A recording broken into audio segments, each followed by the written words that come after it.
Here we are. Oh, sorry, I was getting double sound. In the loop, time travel within one's own lifetime is possible, according to Dr. Sam Becket and Admiral Al Calavicci. They developed the time travel technology, and behold, it worked. A racially charged story of love and culture clash takes Sam to Ohio as a man. And in our first instance of Sam being called Sam, Sam must save their best friend from self-deletion in good old-fashioned Detroit, Michigan as a woman. The Fantasmagorium show proudly presents In the Loop, a Quantum Leap celebration. I'm Scotty R37, Antiderivative Jill is here, and Steve will be calculating the odds on how Ziggy gets us out. What's going on, Jill? Hey, hello, Scotty. How are you? Doing great. That's good. When did you catch up with the episodes? Did you watch today? Today. Fantastic. I saw them today. How about you? Yep, I watched 1.5 of them today. I can't lie. One of them was kind of I was sort of napped. Mm-hmm. But I think I got the gist, because this one, we have a pair of really soap opera-y stories. Not much science, not much... They are. No history. No science. No coinciding events. So it should be quick. It should be. This is one of those ones where Quantum Leap is the comfort food, but not necessarily ripe for dissection. But who knows? We may disagree on things. So yeah, that's always a good presupposition. It is always fun when we get to each other's throats. Let's see. What am I going to do? I am going to... Oh, hello. Well, just wait a moment. The quantum accelerator seems to have gone on the fritz, and the imaging processor has taken Scotty R37 away. So here we are on In the Loop on the Fantasmagorium show. Here today, we have Scotty back. Here he is. Sorry about that. I did press the wrong button. How do I... I've done this before. I've done this like a million times. You did, but you did press the wrong button. It's okay. That's the button I'm looking for. I don't know why I'm Chevy Chase today, but let's run with it. Okay. Welcome to the Americanization of Machiko. You got it. I did. I am referring to the, yes, I did have to go to the Wikipedia page. I will be referring to that title often. Right. The Wikipedia says that Sam leaps into Charles Lee Mackenzie. What year is it, Jill? Do you remember? Well, the episode aired on October 11th, 1989, but Sam leaps into Charlie Mackenzie on August 4th, 1953. And in one of the interesting aspects of this episode, because it is basically just sort of another sort of integration story of culture clash and Charlie introducing a Japanese wife into a very white Ohio community. Mm-hmm. But one of the interesting things about this, based on the date of August 8th, 1953, being 4 days after the date in this episode, this is Sam has been conceived but not born yet. Oh, that's the second time this has happened. Yes. There are times that it happens because of the structure of the plot, and those both are explained within the plot, because it's like, oh, I can't travel outside of my own lifetime, and they go through a whole thing with it. Well, that says that the creator of the series believes that conception is the beginning of his lifetime. Which I'm okay with. For the context of this story, I'm good with it. I just wanted to say, before everything gets kicked off and before Sam sees his reflections, I did want to say hello to Captain Finity. Hello, Captain Finity. Hello to Skogly. Cheers, friends. Hi, Skogly. Thank you guys so much for being here. Oh, right. All the usual things. Like, share, subscribe, tell your friends. It'll be a ball. And thank you, lurkers. And thank you for everybody who's listening to us in the future. So we have Sam getting off the bus in Ohio. Yes. Yes, he is. He leaped into Charles Lee Mackenzie, aviation machinist mate, second class, U.S. Navy. and he finds some Japanese yen, and there's a mirror reveal. And it sort of does take the narration at the beginning, and he's like, one of the things about leaping is you got to be a pretty good detective to figure out who you are, where you're going, and who you're supposed to protect. Yeah, most people would be completely disoriented by stepping off a bus and not knowing where or who they were. Mm-hmm. And he still doesn't. He has no clue. He just reads it off of his duffel. Yes. Oops. And he's quick too, because he'd have to be able to recognize the naval rank and like the ribbons and everything. Yeah, that's right. Mm-hmm. So he creeps on some old guy to figure out where he is. Yeah, what time it is and where it is in Oak Creek, Ohio. And I don't know if Todd Michael is listening, but shout out Ohio. So that's his dad. Calls him over, and he's like, I guess I'm going. I'll go with this guy. Mm-hmm. But he's left somebody behind. Absolutely looks out of place. She's cute. She's cute in her kimono. No, but even in her demeanor, she is just sort of an adorable. I wouldn't say damsel in distress, but in terms of the nature of the story, just at the beginning, I'd be kind of weirded out if I went with my significant other and then they just took off. Exactly. I really wanted to like this one because Sam and Machiko are very cute together, and they have really good chemistry. But the writing for me is a little bit juvenile, and I don't know. None of this episode has any of the hallmarks that I expect from a Quantum Leap episode with the history or any of the science. No, it does definitely come off much more like a morality play in this one. Yes, but a very surface level, shallow one. Yes. And I tried to look up to see what else Charlie Coffey wrote, and he wrote Earth Girls Are Easy. I haven't seen it, but... Have you seen Earth Girls Are Easy? No, I haven't seen it. But if it's anything like this episode, I wouldn't like it. It's very different. It's very different from this episode. I mean, I kept waiting for some kind of deep insight or anything whatsoever pertaining to the prejudice against another culture, because this is a very good premise, and it could have been a fantastic episode. But it almost comes off throughout the course of the episode. It almost comes off like Sam is just sort of teaching everyone that tolerance is good. And so... Yeah, duh.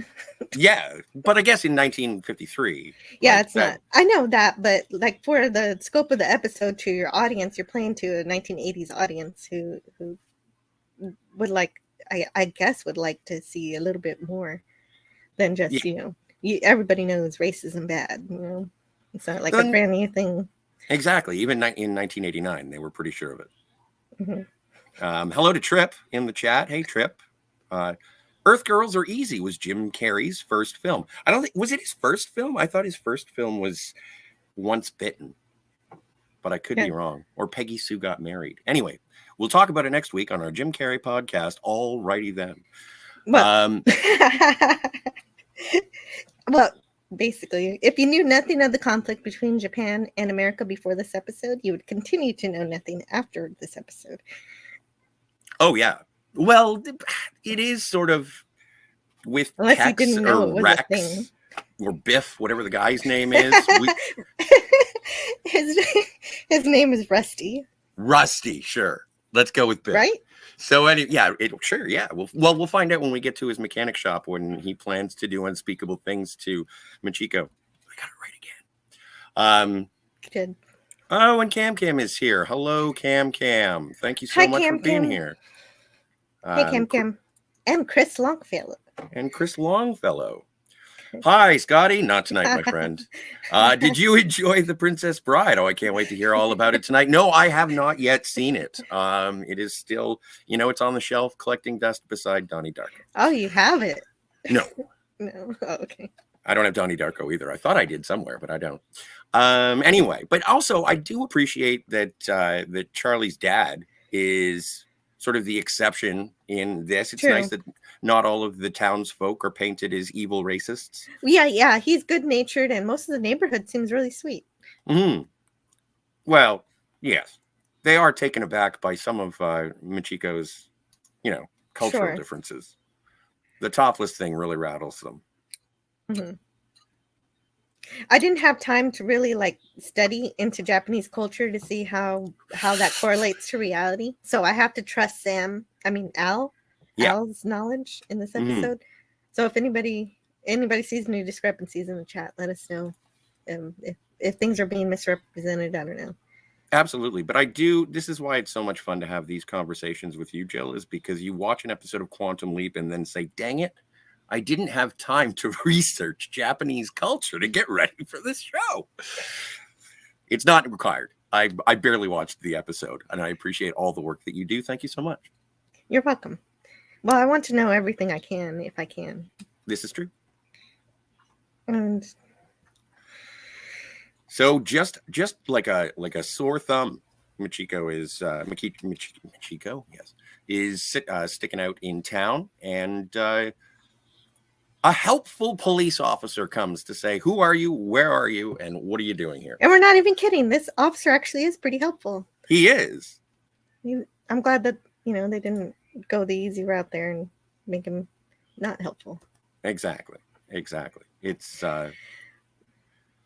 because Rusty's there, and Rusty looks like he's going to start some shit. But that's really just the problem here, is that you got sweet characters and you got the villains and you got the good guys, but neither of them grow. They're all one note, and whatever note you see them in the beginning is the note they're in at the end. There's a character arc for the mom. Well, there's a reveal for the mom. I think that she experiences the most. I don't think she changes. I think she does. Jill, heavens! She changes her clothes. She wouldn't have done. Let's wait until we get there. Okay. We're going to be arguing about it the whole episode if we get to it now. All right, that makes sense. So this is Charlie's farm. We're the family farm, and we're preparing for Charlie to return. There's Charlie's mom, played by the great Kay Callan, who you may remember on Lois and Clark: The New Adventures of Superman, where she played Ma Kent. Great. I know. There's one thing I will say: the actors are great. It's just the writing I have some trouble with. Well, they do manage to get Sam's shirt off, so that's nice.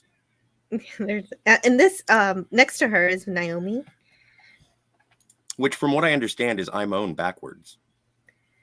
That's right. Yes. And she doesn't know how to get bugs off of flowers. Nope.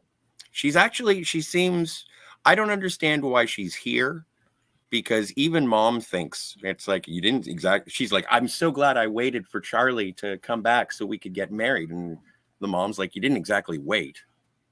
Yeah, right. And Lenore's one and only redeeming attribute is that she doesn't really like Naomi for Charlie.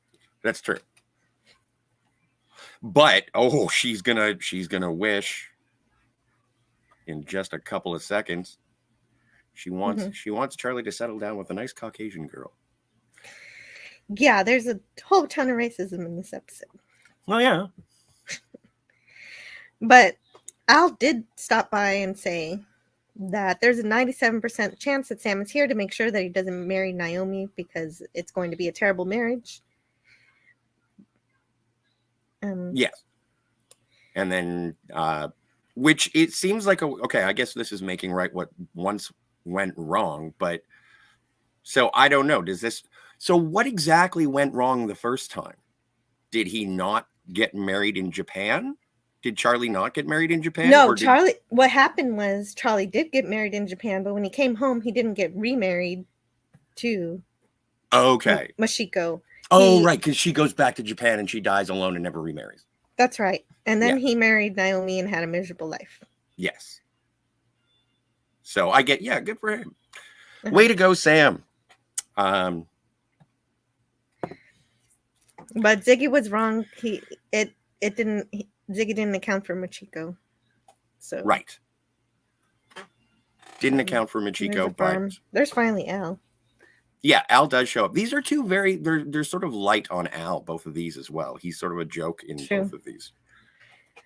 Yeah, he's kind of like a caricature of himself in this episode, just saying, "No, I'm here. I'd rather be in Vegas." Like he's a cartoon character. He is a cartoon character. Why don't you punch him in the face? He says that like a bunch of times. This is the answer. Punch him in the face. But yeah, he's extra violent for some reason in these two. He really doesn't like Biff. That's the whole problem. Well, I don't really like him either. Fair enough. But finally, the cops do bring Machiko over, and Sam's immediately charmed by her, and I think they would work really well as a couple, and I really wish this episode had a better writer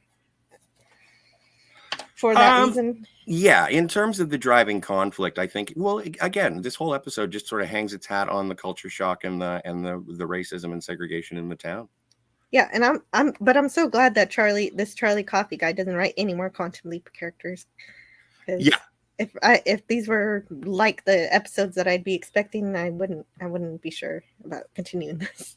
Well, and then even at the end of this, like when Machiko and Charlie are about to get married, like it's just such a shoehorn into the end of the episode, and it's like, oh no, I'm going to be married in the eyes of the big guy if he doesn't leap me out, and it's like, there was some like just forced moral conundrum. The point of that. I didn't get it either. He's not Sam. He's leapt into right Charlie. So that isn't a problem.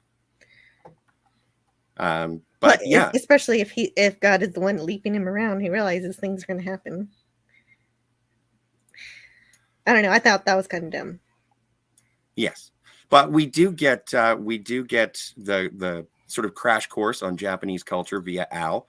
Where Machiko says that she wants to wash the dad's feet and then dry it with his hair or with her hair, and that's something I wanted to look up.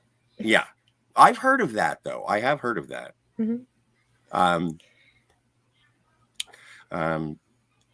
And he seems game for it. He's totally all right with it. He wants. Yeah, Henry would accept her right away. There's no problem with him at all. But none of that rubs off on Lenore. No. Well, Lenore does not want this because of racism. Right. and because of racism, Lenore is appalled that Charlie can speak Japanese, calling it gibberish. Just in case you weren't sure if she was racist. Yeah, exactly. Henry reminds her that Charlie's been in Japan for 2 years. And Sam can speak it because it's one of the 7 languages he can speak. What is it? 7 modern languages and 2 or 3 dead languages? Yes. Put to good use. Yeah, the father's completely supportive of Charlie and Machiko, though he does want them to get married again by the local reverend. It looks like, is Cam leaving? Is Cam taken off? I think so. All right. Take it easy, everyone. Cheers. Well, cheers to you, Cam. Thank you for dropping by. Appreciate you, hitting that like, I assume. But yeah, and Scogli says that the washing of the feet and drying with the hair is from the Bible. So I guess there would have been some cultural cross reference there. I guess. Yeah. I don't know. Anyway, in the morning. Yeah, in the morning. Machiko is up to no good. She's up to no good. She's up to no good. She's cleaning floors, which apparently are good enough for people with shoes. Yeah. Do you wear your shoes inside? Yes. Do you? Me too. Yeah. Oh yeah. Mm-hmm. Apparently, it's a very North American thing. Is what I heard. Yeah. And also, and this is true from I'm not specifically from Japan, but from when did I ever tell you about the time I was in Nam?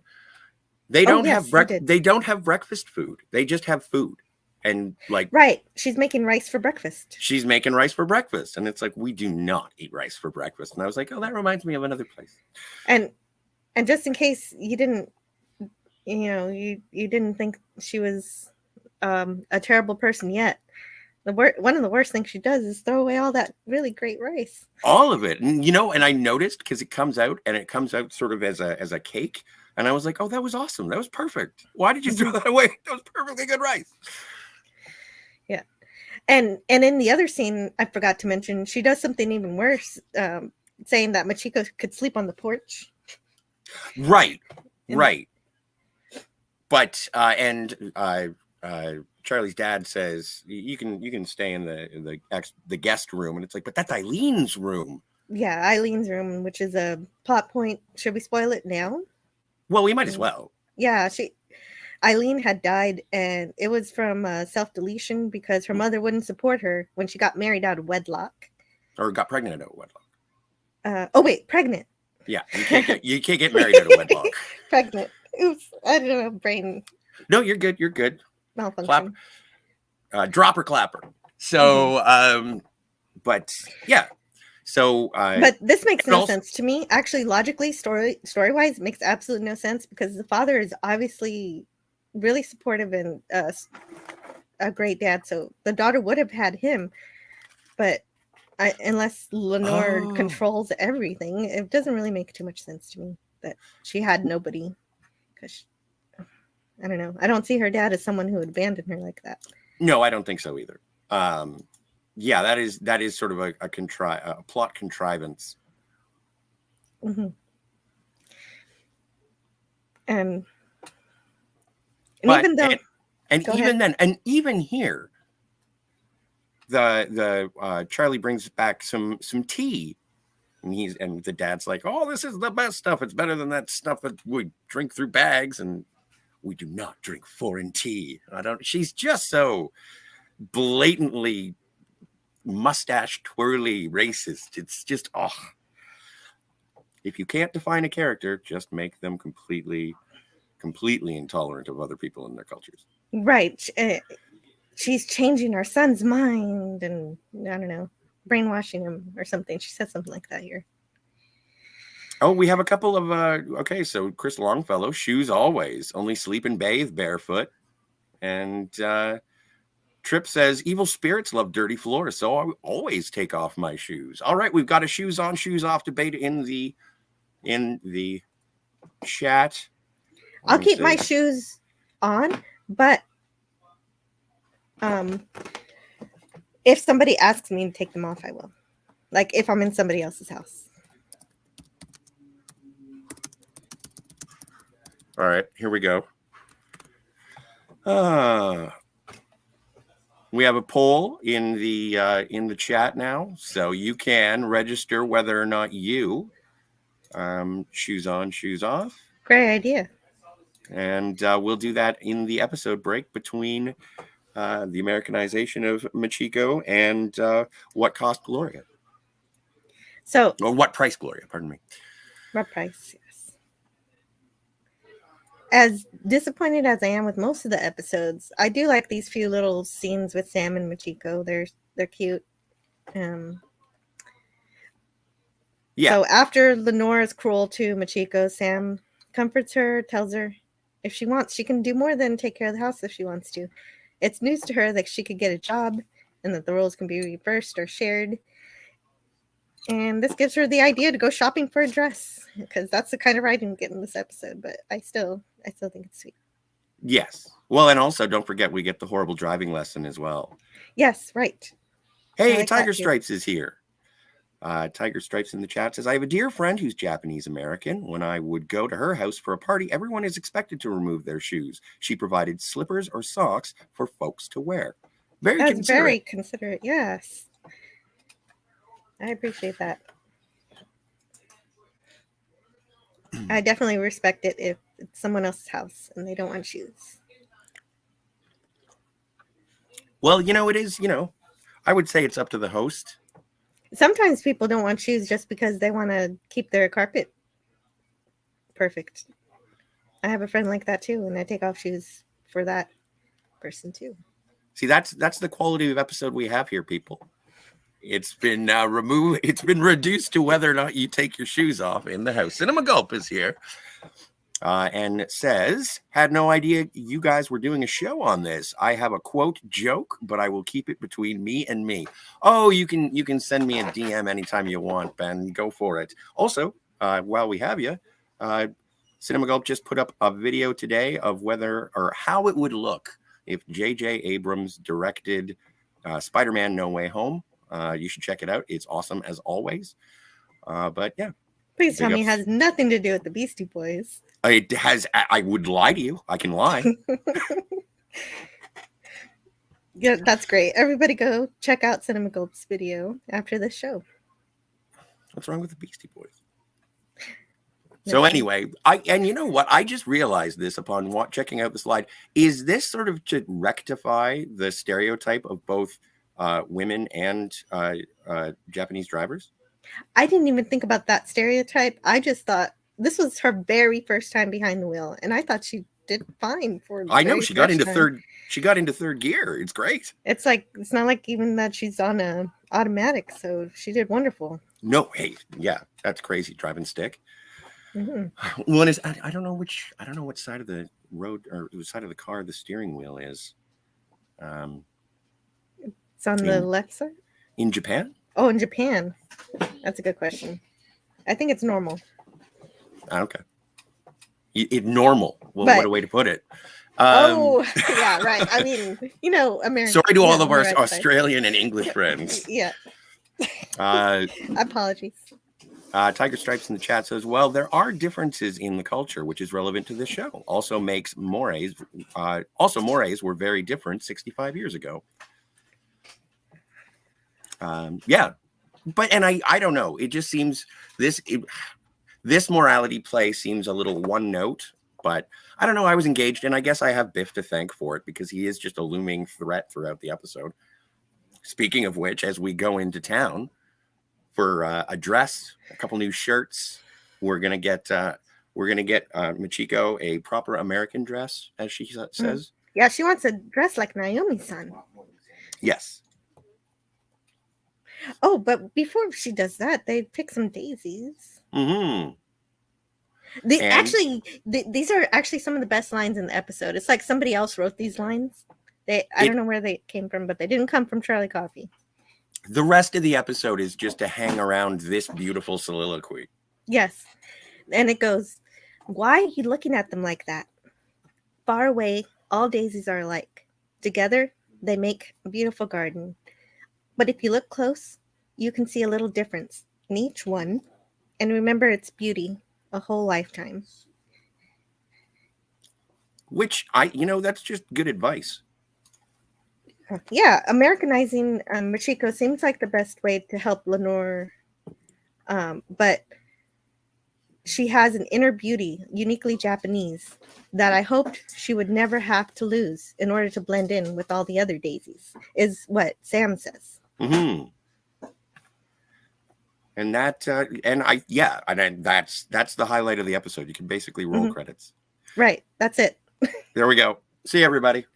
That was sweet. Also, she does shake the bugs off the flowers like her mom, like Charlie's mom, Lenora, does. Yeah, the proper way. So she is, she's knowledgeable. She's not just, right. And here's Biff. Mm-hmm. And Biff goes out of his way to give one of them shoulder punches. You got a problem, pal? Where you watch going? Of course, deliberately. The guy's an asshole. A one-dimensional one. Yes, he barely has any lines. All it is his hatred ramping up to display an increasing amounts of violence. But Rusty is played by Patrick Massett, who is in Caprica, which is the spin-off series of Battlestar Galactica. Oh, really? Well, that's cool. Yeah. I have a long story about Battlestar Galactica that I'm not going to tell right now. Black Philip Alvarez. Oh yeah, I know that story. It's a good one. But for later. Just a quick hello to Scotty and Jill. Got done watching Casablanca for the first time ever. Good movie. I see why it's Scotty's favorite movie. Well, thank you, Phil. Thanks for checking it out. Hi, Black Phillip Alvarez. So we've gone shopping, and Machiko. You know what? Yeah, I've written and they're down cute. Machiko's name, and I have to glance at it every time because I'm just going to tongue twist. And she's got everybody, trainer heels. she got trainer heels, and there we But, go. Racial slurs. yeah, Let's not leave that racial. up for too long. Yeah, no. Okay. Yeah. So he's Rusty's elevated from shoving to threatening graffiti. So it Yep. just keeps getting worse. He just keeps getting worse throughout the episode. Take speech. Mm-hmm. So, but we all know who did it. He's standing there. I don't know why Sam didn't do anything about it, like call a cop or something. But everybody seems to be, whatever. Meanwhile, back in the church car. Yeah, carpool. This is the scene where we see that Lenore doesn't want the community to meet Machiko. Yes. Lying and saying they're too sick from Japanese food to go to the picnic. It's not even a good lie. No, it isn't. And so Machiko is continuing on, taking care of the house and doing the chores to try and... Yeah. Oh, I did have something more about her. Oh, my mistake. No, it was my mistake. I forgot I had a little more on her. She's one of those people who care about what everyone else in the neighborhood thinks of her before having an independent thought of her own. And so I kind of feel now for Henry for having to put up with that kind of tediousness. So now it makes sense why she was really happy when the pastor thanked her for her work at the church. And I wanted to hope that the World War II vet, who probably had some kind of PTSD from facing the Japanese as an enemy, would have had some kind of redemption arc. It would have been neat. But that doesn't happen. Yeah. So both of them are just terrible. That's it.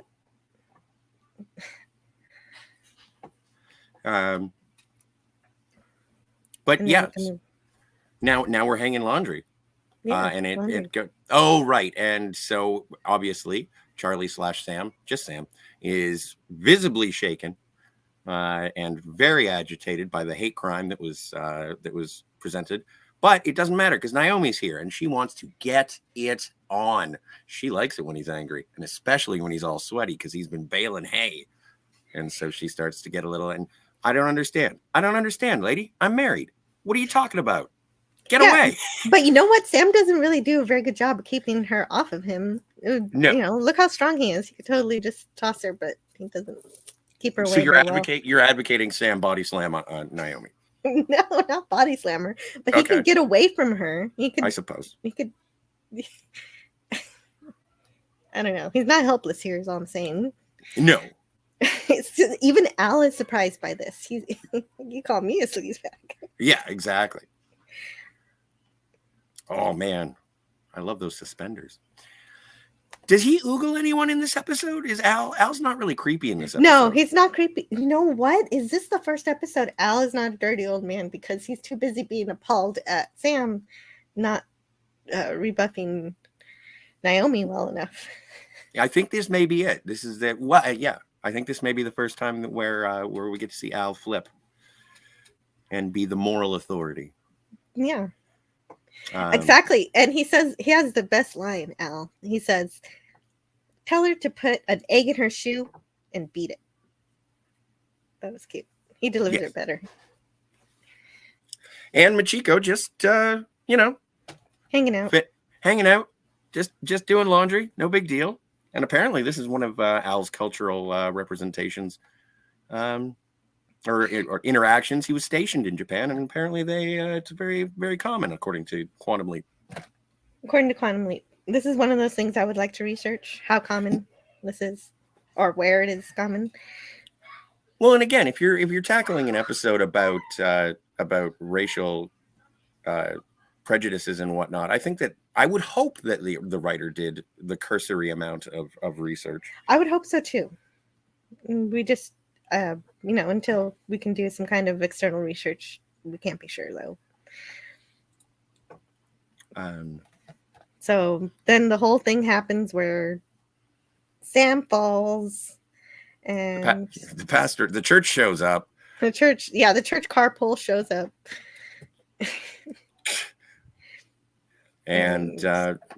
Machiko runs across to see what the kerfuffle is, topless, appalling Ma Kent, covering her up. It's quite the scene in front of the most important part of the community as far as Mom's concerned.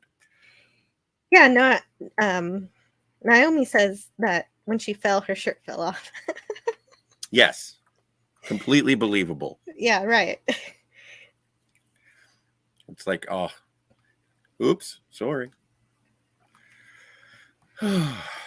And Al continues to help explain to Sam why Machiko didn't have a shirt on. He says that in remote areas, the women, when they worked in the fields, take off their top in the summer when it's hot. And it's a perfectly logical explanation as far as Dad's concerned. Mm-hmm. And that, even Naomi. He says, "Live and learn." I like that. Oh, right. I'm getting a little bit of questioning eye glances from the chat. So I do want to get back into that. Trip says, "Are you guys rewatching on disc VHS?" Jill, how are you watching Quantum Leap? I have it on my digital hard drive. Oh, okay. And I'm going off of the DVDs. I've got the complete series on DVD. Mm-hmm. This is the reminder of days gone past for Charlie and Naomi. But Charlie repeatedly says that is in the past. It's over. It's not a thing that's happening anymore. Yeah. Right. And I actually like how Sam goes out of his way to make sure that he's not lying about loving Machiko. So the words he says are, Charlie Mackenzie loves Machiko, to get out of that. Yes. So just a second. I'm going to go through the chat for a little bit. We've got Captain Finity. Things are going caca. Things are going a little caca. Chris Longfellow says, "I don't understand that sentence. What does not high mean?" Captain replies, "I don't know. I've never seen him like this. Maybe he does have a twin brother, an evil twin brother who's not high today." Oh, Citizen 333 says, "I should have specified. First film with a prominent role. Earth Girls Are Easy, starring Jim Carrey. Who else? Damon Wayans, I think, as well." Finity says, "Valid clarification." Yeah. Oh, absolutely. Chris Longfellow says, "Scott sounds oddly preppy and alert." I do. Trip reminding us, no one likes Biff. No one likes it, especially after that hate crime. Come on. Although, if it wasn't for Biff, we never would have fallen in love. That's also, but that's a different time traveling franchise. Oh no, Chris Longfellow, feet. Why did it have to be feet? This is a Tarantino you know what? episode. There's reference to feet in both of these episodes. Is this some kind of conspiracy? Is there? What's with? Oh, but that's because Sam has to wear high heels in the next one. Yeah. Right. The writer has likely Christianized Japanese culture. From what I don't know. I don't know enough to comment on it. I'm kind of with Jill on this one in terms of a little bit of research would have gone a long way for me. And then I think I needed a trip to the library.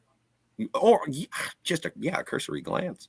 But now, and this is where we sort of get into the conversation in regards to the shoes on, shoes off, which the poll is still open. Don't forget to vote early and often.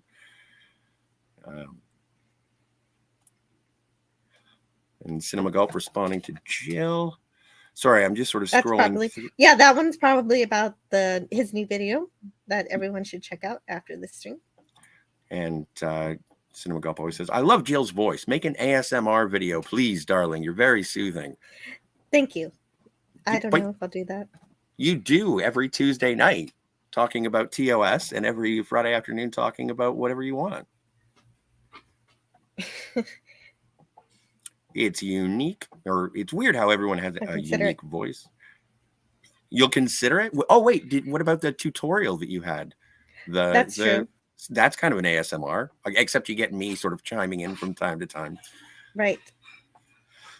Trip says, I would love to rewatch Quantum Leap. I don't own it though. I think it's available on Peacock, I think, but I don't know. And it's not on Netflix. That is true. No. I know that. Well, I'm shopping from Canada, and I think the Blu-rays are just about under $100 for the full set. Physical media is the best way to go. They can't take it away. Well, and not only that, but also if there are any of these things that are culturally insensitive in the future, they will remain on the physical copies, but they may be edited out if you continue to consume them from a streaming service. It's true. You may get censored on a streaming service. You never know. Oh, and Phil says, hello, citizen. Cinema Gulp, glad your video is getting noticed. Hopefully no strike this time. No, well, and it was a conversation that was going on in regards to the Beastie Boys, but luckily Sony's not as litigious as other franchises may be.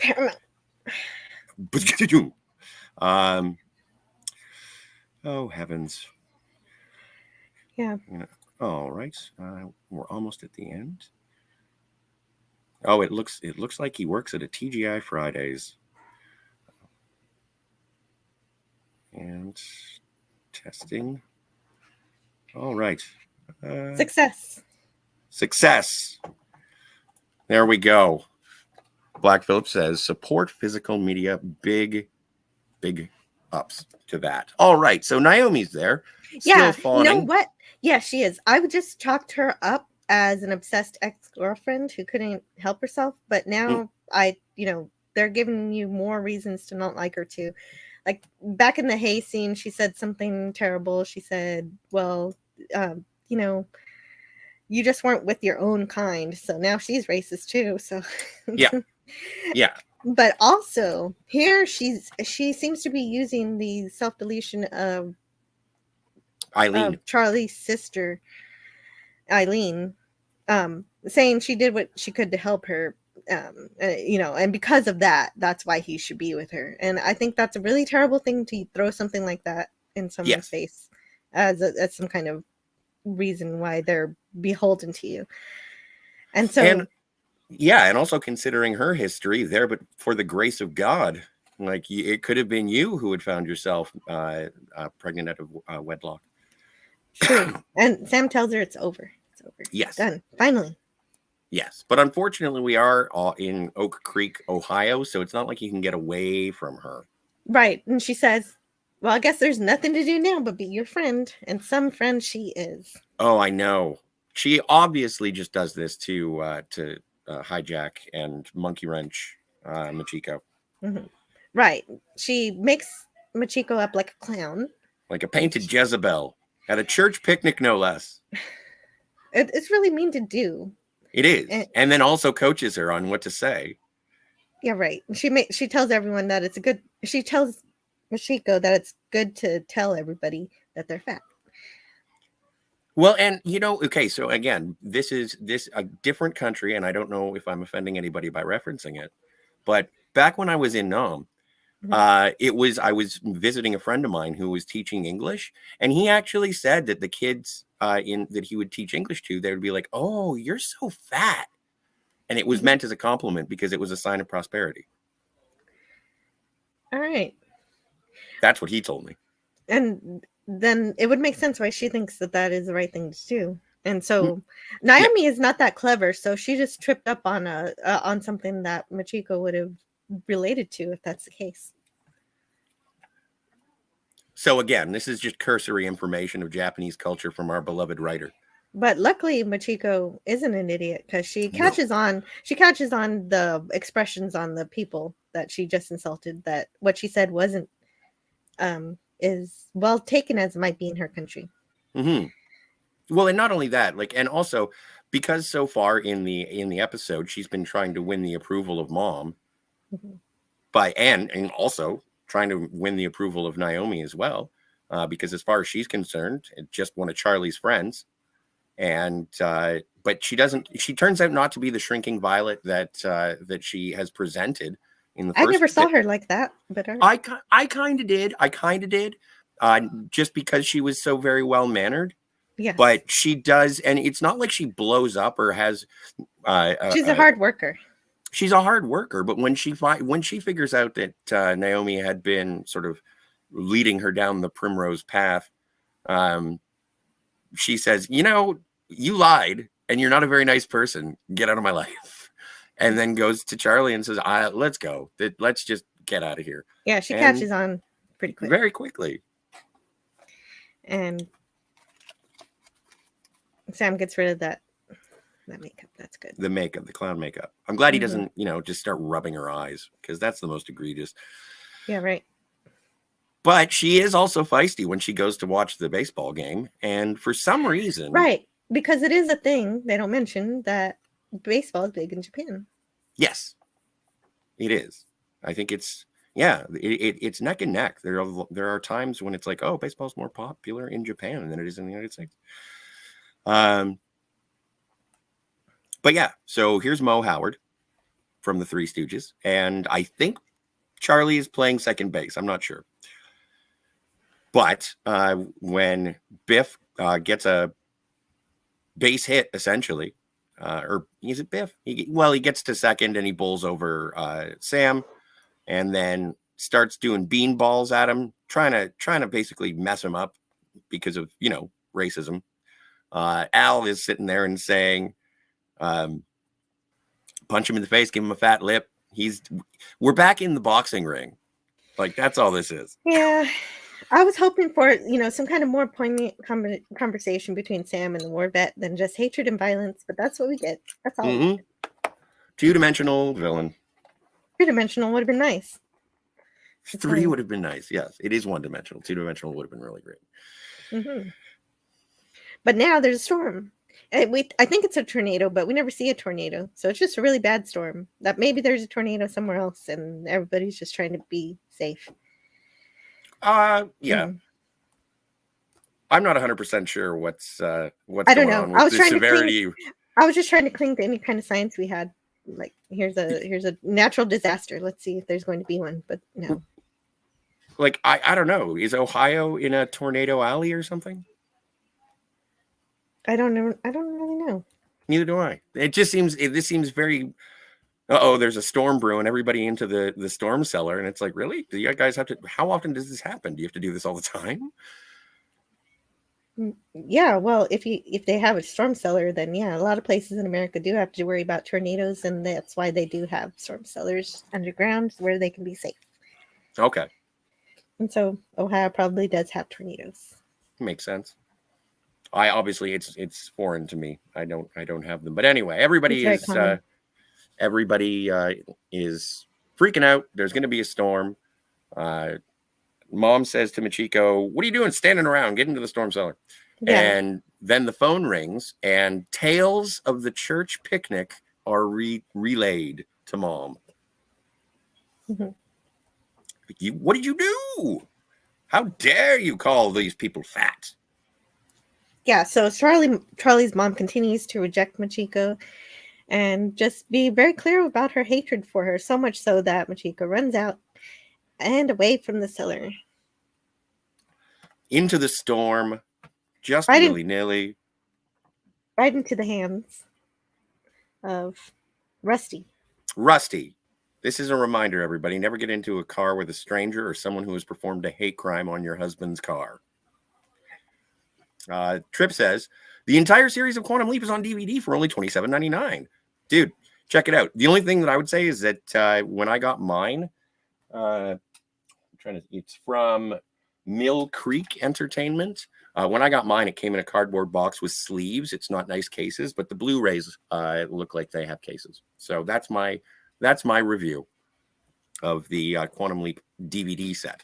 I don't know if the packaging will be different in your location. If I don't like the packaging of a DVD, I put them in sleeves. That makes sense. Thing. And Henry realizes that Machiko is missing, and Sam goes out to try to find her. And Henry finally says something to Lenore about, this, but you've done it, but he Yeah. it's the closest that Henry does to confront Lenore, and this should have been the moment where he just laid it all out of her hatred and her nonsense. This would have been a good moment for it, but it didn't happen. Right. And like also okay, we'll get there after the fight. We'll get there after the fight because it is going to be like everything. Anyway. Yeah. Right. LDG Free the Net says, "Hey buddy. Hi LDG." And big ups on getting notice on the Crowder show on election night, man. I think I was there. I remember being there briefly. What happened? Apparently, because it's on LDG Free the Net's channel. He does live streams, and he's been sort of holding the torch for Louder with Crowder since he's been suspended from YouTube. Has. And on election night, when they were following the Crowder stream, apparently Steven Crowder gave mention. I don't know how much of a shout out there is. I know LDG is going to be releasing a video, and I'm sure he can tell the story better than I can. Okay, congratulations, LDG. That's big. It's great. Mm-hmm. Okay. And Tiger says, from the Akron Beacon Journal, there were 61 tornadoes in 1992, the most since 1950. The only years with no tornadoes in Ohio was 1988. Thank you so much, Tiger Stripes. So yes, lots of tornadoes in Ohio. Thank you, Tiger Stripes. Fair enough. Phil says, what's a DVD? You and your 4Ks. Get off my lawn. There we go. DVDs. 4K or bust. I'm willing to stop at Blu-rays. Blu-rays are look beautiful and everything, but DVDs seem to have the cooler special features and menus and more fun things happening. Well, and we'll be talking a lot about special features when we get to our Lord of the Ring Sundays. True, that's an exception. That's a Blu-ray set that has great special features. Great special features. But again, it's a prestige trilogy. But you can actually hear about that on our new podcast coming up in December. We'll keep you posted. Yes. So anyway, Biff has kidnapped Machiko. Right, and instead of focusing in on the war aspect, his PTSD and his hatred for Japanese people, he's actually just bitter that he lost his chance to be in the major leagues. Right. And so it's just like it fizzles. The intensity and the weight of the episode just fizzles out with this reveal for me. Yes, and also the analogy that he makes is rather clumsy because he references the film The Best Years of Our Lives, which I actually have seen. And it is about a man who returns from war, and he had his arms blown off, and he has to sort of get through life using hooks. And it's a fairly tragic story because he sort of comes back into town, and everybody views him in a certain way, and he feels that way about himself, and it's rather sad. And this guy, because he aged out of being a baseball player, he seems to be on par with a wounded World War II veteran. So, yes. Anyway, but that's what I wanted to explore in the episode, and never mind. No, he's just going to take a swig out of a bottle because you can't have a bad guy who isn't an alcoholic. And he's just going to threaten to chop her arm off. And he's going to, yeah, exactly. Like that escalated quickly. Yeah, right. Like first I'm going to shove you, then I'm going to graffiti your husband's car. Yeah. Then suddenly I'm gonna, out of nowhere, and I'm going to know that you were running on a dirt road. I'm going to pick you up. You're going to get in inexplicably, and then I'm going to threaten to cut your arm off because I saw this movie that reminds me of my fading baseball career. I'm a crazy person who repairs farm equipment. Oh, and then I'm going to toss a rock in your face, but that doesn't happen just yet. Not yet. Oh, and this is funny. I don't know. Sam kind of loses his functionality of realizing what Al is. Oh yeah, the special effect is great, but he's like, oh no, Al, I'm gonna hit you. Like there's a couple of moments, and it's like he's a hologram. I know, Sam, you're a quantum physicist. Get with the program. Like your Swiss cheese brain can account for a lot of things, but Al being a hologram, you know that all the time. Mm-hmm. There was no reason. It happens in the next episode too. I know, and it's just whatever. It's just an excuse for them to practice the cool stuff they learned how to do in the special effects department. Yes, and I can't wait to talk about the next episode because that's going to be just anyway. But yeah, so anyway, monologuing of evil things, and then and that's when Al shows up. He says he tells Sam where Rusty lives, and Right. sends Yes, him he there. Does provides. the directions. The only thing I thought was weird, and while it was a good special effect, why wouldn't he just appear in the car seat? He's done it before. That's true. He could just tell Ziggy what coordinates to be in and the acceleration of the car. So as long as he gives him the Ziggy the right data, he can ride in the car. Which should Okay. make more sense if he wants to talk to him. I guess. Yeah, you're right.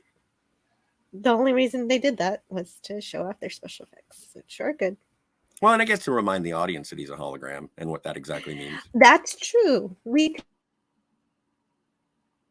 Uh-oh. Oh, no. Well, and anyway, I'm sure Jill will return shortly. Her delightful dulcet tones will be back to soothe our ears momentarily. We are in the middle of a fight scene, which actually gets pretty brutal. There are differences. There's an upper hand. At one point, Rusty is kicking the crap out of Charlie. Charlie is kicking the crap out of Rusty. There's a whole beating with a lead pipe and throwing of rocks. Oh, I was talking for a while and I was wondering what was going on. I think I fell out. You just briefly got your sound cut out for a moment. What were you saying? Well, I was just talking about the episode, which was probably what you were doing. So I think we're okay. Okay, good. But in the process of trying to dispatch Sam, Rusty throws a rock, busts a headlight of his own car, and then in the windshield, which hits Kimiko in the head with a fairly, he throws the rock, the windshield breaks, and she sort of goes, and that's sort of to indicate that she got hit in the head with a rock, I guess. Remember when we were talking on Tuesday about the brilliant direction of the Star Trek episode Miri? Yes. This isn't that. This is the opposite of that. Yeah, exactly. I love this show, but in terms of the directorial choices in this one, it was like, no. What is this? I can't even discern. I don't even know. Are they? Who made these slides? They're fighting. They're fighting. They're just fighting. It's a mess. It's fight. Fight. Gene scratch. Oh, I'm gonna. Here we go. Anyway, so yeah, he just beats him to death. Sam basically just punches Biff until. Wait, does he kill him? No, he just knocks him out. Okay, I think so. I thought so. I thought and it was then just knocked out. Yeah, and then Al, but it does look funny because he's beating him and beating him and beating him and beating him and beating him. Fight. Mm-hmm. So anyway, Al tells Sam that Machiko is not well. She may die.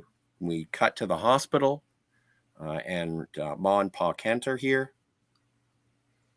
And Sam comes out and says, apparently, we'll have to see for a couple of hours whether or not she's going to be okay. But we just don't know yet.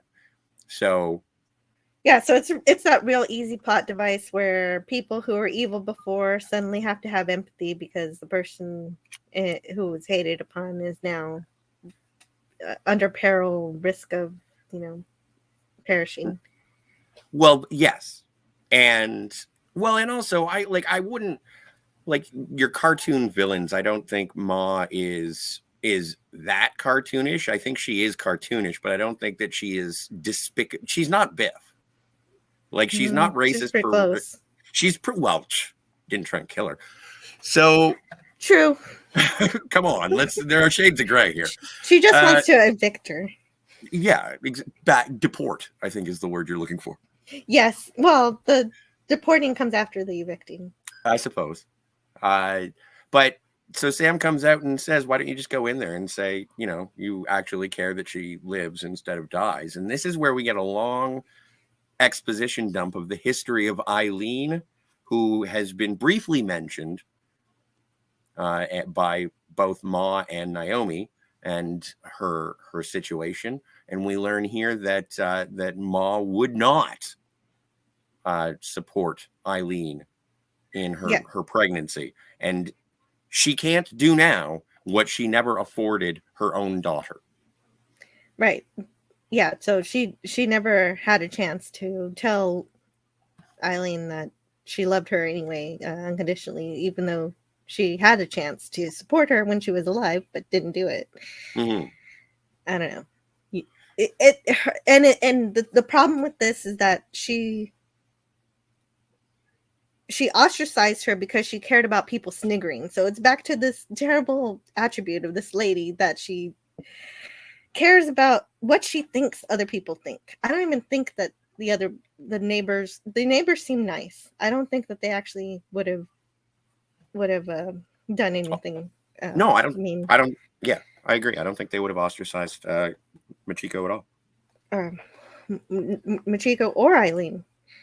I No. think all of this is in her head, and she really should have had like a therapist or something. Well, it was 1953. There was no therapy, really. That's right. It's just lobotomy, so you're right. Exactly. They bled her with leeches or something. But anyway, she's actually acting more like the old lady from Jesse's episode than she is. And so what happens to her is obviously very sad, losing your daughter like that. But of course, it's a very common guilt of someone who didn't check in on a loved one at a hospital, only magnified it as being her mother. And right. Henry tries to point out that some people can never forgive, not even themselves. And so I guess, that is, that could be a touching sideline, but what does that really have to do with the prejudice against Machiko? It really doesn't have anything.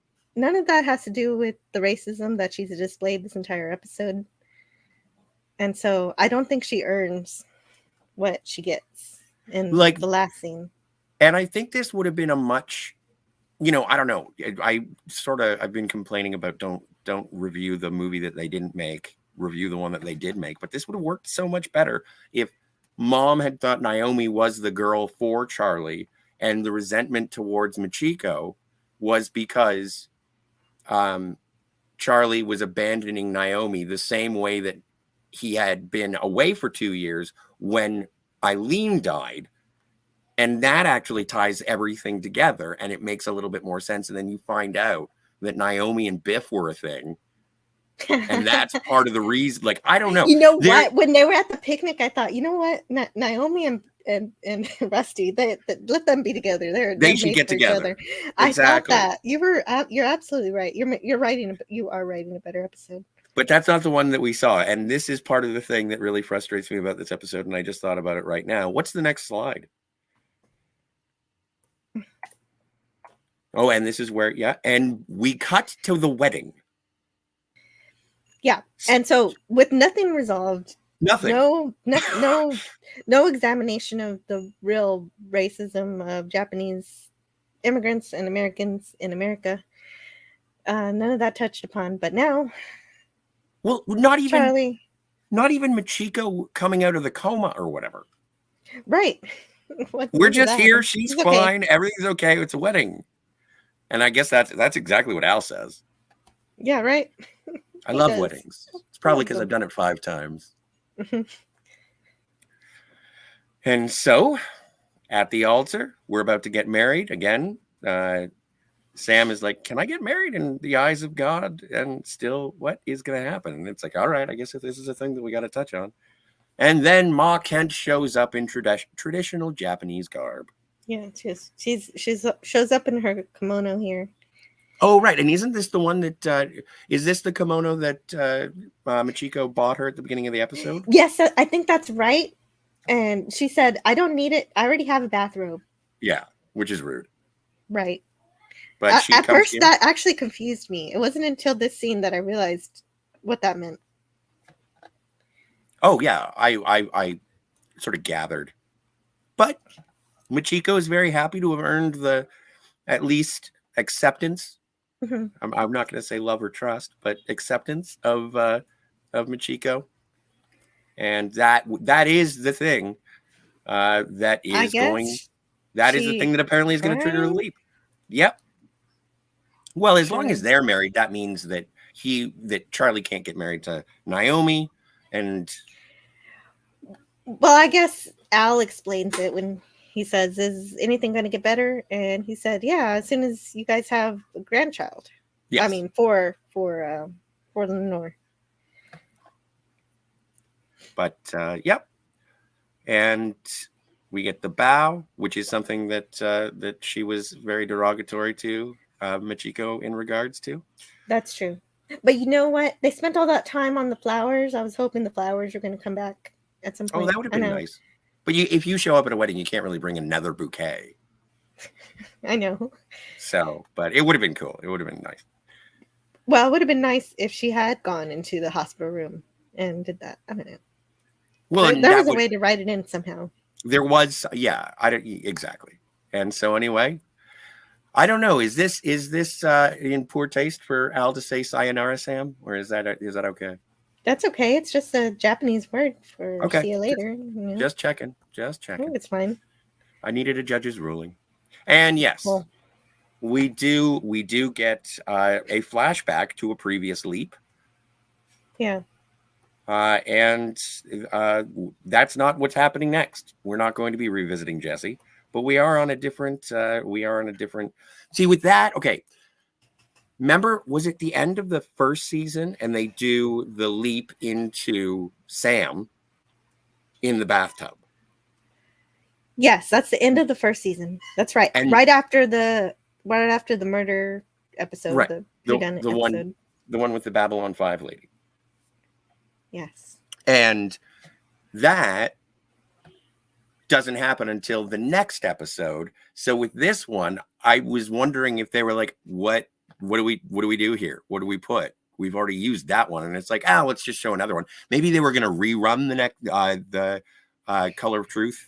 Yeah, maybe that's what they actually did. Like there was a rerun the next Yeah. week. And they programmed it so that it would, or maybe it was just, I don't know. It does. Yeah, it does bother me in terms of the production. Hang on just one second, everybody. Sure. I don't know how to put it on screen. What do you have? The votes on shoes, which I'm going to end the poll for. Good idea. It looks like we got 10 votes. We had 69% of you said yes, 30% said no. So it looks like in our little poll, people are keeping their shoes on in their house. Oh, see? Some people are. Anyway, Phil in the chat says 4K or bust. And Citizen of the Universe 333 says 4Ks are twice the price, though. That's the thing that sort of put me off of them. I don't want to get a player that's like $250 and then have to get $50 copies of all the movies that I already own. They do look excellent, don't get me wrong. Absolutely, but how many times do I have to buy The Matrix? Come on. Phil says, fun fact, DVDs still outsell both Blu-ray and 4K to this day. And Tripp says, Jill does make a great point about DVD extras. That's what got me into it. And there have been some excellent points about the nature of modern cinema in terms of the risks that they're willing to take because there is no secondary market that they had with DVDs. Tripp says, lol. And welcome back, Chris Longfellow, who fed the dogs. And Tripp says, at least if you ever invite me over, I won't track mud through your house. That's true, but you'll leave with mud on the inside of your shoes because of my unkempt carpets. So I do apologize for that. Mm-hmm. We're not really rating this one. No. Would you watch it again? No. Yeah, okay, there you go. Good enough. Ditto. I don't think I'll revisit this one. No, I'd watch The Color of Truth again. It was kind of a mistake to I don't know why they leaped into a much better episode from, even though it's supposed to be the Italian episode that leaps into Jesse.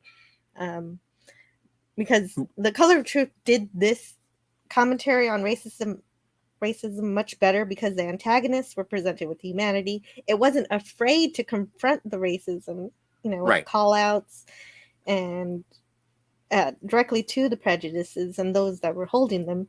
And it showed that people in that episode were capable of learning and capable of growing and everything. So that's why that one I would watch again. Oh, absolutely. And it is also because of Sam leaping into Jesse and being an advocate for Jesse. You get to see it from the perspective of Sam as opposed to being the protector of Machiko. Yes, and to also see how it affected the whole community. Mm-hmm. And this episode, it didn't even touch on the background for all of the racism that occurred toward Japanese immigrants and Americans, like during Pearl Harbor, after Pearl Harbor, the Japanese internment camps, or the government-supported propaganda. That would have been the kind of ugly, truthful confrontation that I would have appreciated from this episode. But none of that historical context is brought to light. It's just racism is bad. Yep, yeah, it is. So I guess I learned something. Because after I did, this is the day I watched the Americanization of Machiko, and I learned that racism was bad. So thank you, Quantum Leap. I appreciate your efforts. Yeah. So and also none of the bad guys taught a lesson or learned anything. No. Well, but see, I think that Ma Kent did. I know I'm going to keep calling her that. It just seems very superficial to me. I think that it is superficial. You're absolutely right, but it is the only glimmer of any sort of character growth in the episode. I think that it does represent that, or at least it's supposed to. It's supposed to emotionally manipulate you into thinking. Yes, that's what it is, an emotional manipulation, because of course I care that she lost her daughter and that, and I'm sure she'll never forgive herself and she's tortured, but that didn't, I don't know. It had nothing to do with Machiko. Trip says, sorry. No, it's okay. Go ahead. Well, I'll be ordering the Quantum Leap complete series after the show. There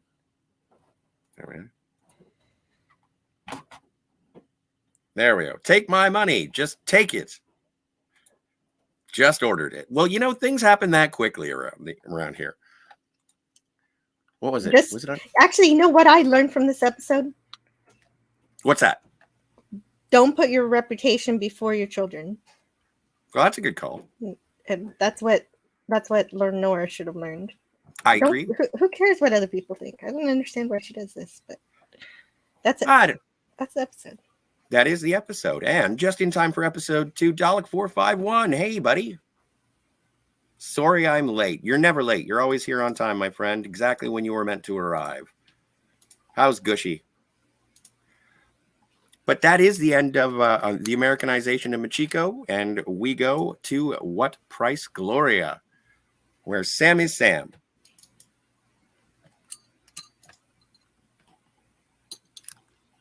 Yeah, he was so excited. He gets to use his real name. Yes. There we are.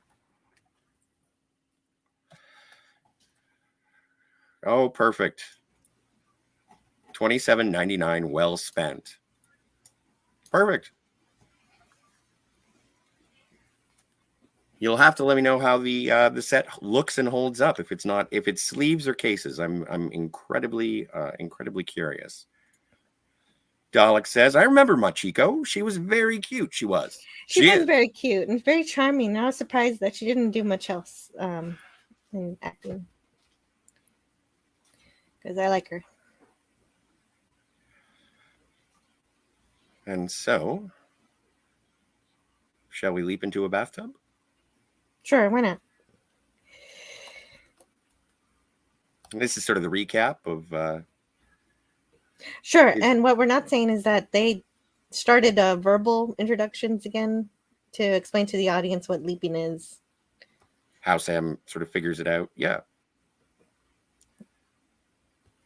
Or figures out what he's supposed to be doing. And this, I thought this, because this isn't in the sort of stinger from the season finale, but what's her name? The lady, we'll learn her name shortly, calls Gloria. Sam Gloria. Gloria calls to Sam, and Sam is like, My own name. And it's just so nice the relief that he gets before the shock that he gets. And he is said, well, zip me up and you're going to be late for your first day as the youngest Miss Junior Executive or Assistant, Miss Executive Assistant in the company. And he says, Miss, and checks him out and checks herself out in the mirror. And Sam is a woman, of all things. Look at the look on Al's face. Yeah, this is where it's confirmed that Al always sees the leapy, whoever Sam leaps into, he sees that person. And this is the only time that Sam being a different person has had a big effect on Al. Mm-hmm. Well, this is the first time, and we know Al is a big fan of the ladies, a little bit of a hornball, and this is the first time that he's ever actually had to deal with Sam being, I don't know, an object of affection, I suppose is the best way to say it. Yes, and it makes him a little crazy the entire episode. Yes, she's cute. Mm. But it is interesting, Scott, how Scott Bakula plays it. He plays it really well. He does great, I think. He's being modest, as you know, as Sam would interpret a lady being modest being, because even though he has leapt into Samantha, he really shouldn't be parading and showing things off. In fact, I was curious if there was going to be that situation where he checks himself out, and he does briefly. Right. I thought so too. He does glance at her own breasts. We don't see them as an audience, obviously. This is primetime television in the late 80s. But there is that one quick look.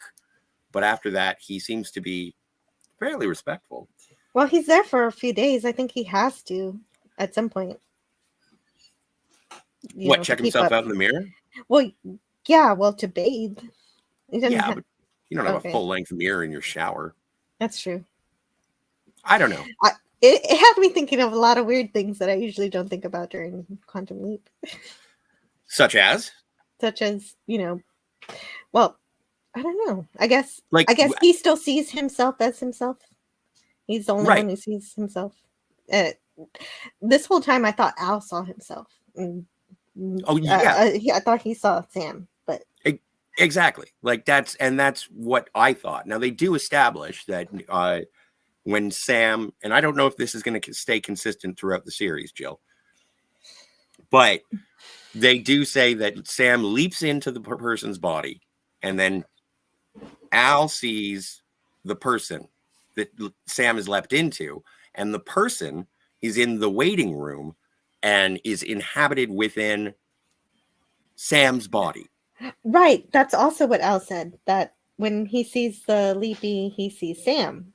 Mm-hmm. In the waiting room.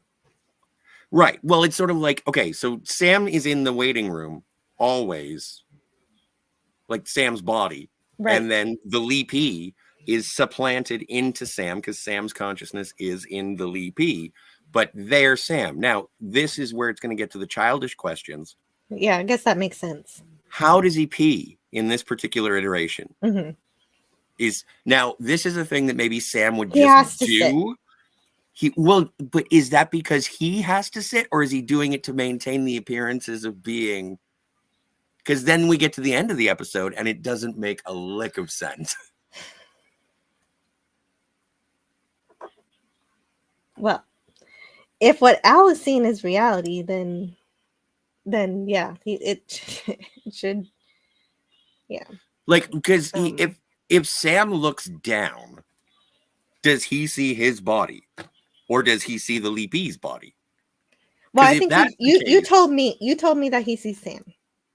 That's what I thought. But if Al sees the leapy, then that means that everything that's going on with the leapy is going on biologically with Sam. I don't want to tread into biologically. I have no idea. I think you were saying that he is still I think Samantha. That he's Samantha. So I don't know. They don't really address it because they're not catering to an audience of a 12-year-old who's like, how does he pee? How does Edward Scissorhands go You to the mean, bathroom? or an audience of people who are watching this for the science fiction side of it. So they definitely don't explain it in this episode. Hopefully, as we watch the series more, that is further elaborated on. Yeah, I am and it looking is more forward. clear. Yeah, I'm looking forward to the Technobabble episodes. Yeah, where are they? We're gonna get I there. want more science, more history. Get Right. on it. Yeah, it's fine. We'll get there. We got to keep watching. We're only on season 2. Mhm. Oh, I forgot the fashions. Also, Gloria's cute as a button. Yes. And Sam would rather be a baseball player right now because the year he leapt into, 1961, he says that Roger Maris is about to break Babe Ruth's home record. Which, if I knew anything about sports, I would be able to corroborate. Yeah. I just took it as fact. I just accepted it. Yeah. And What year is this? 1961. Okay. Oh, let's see.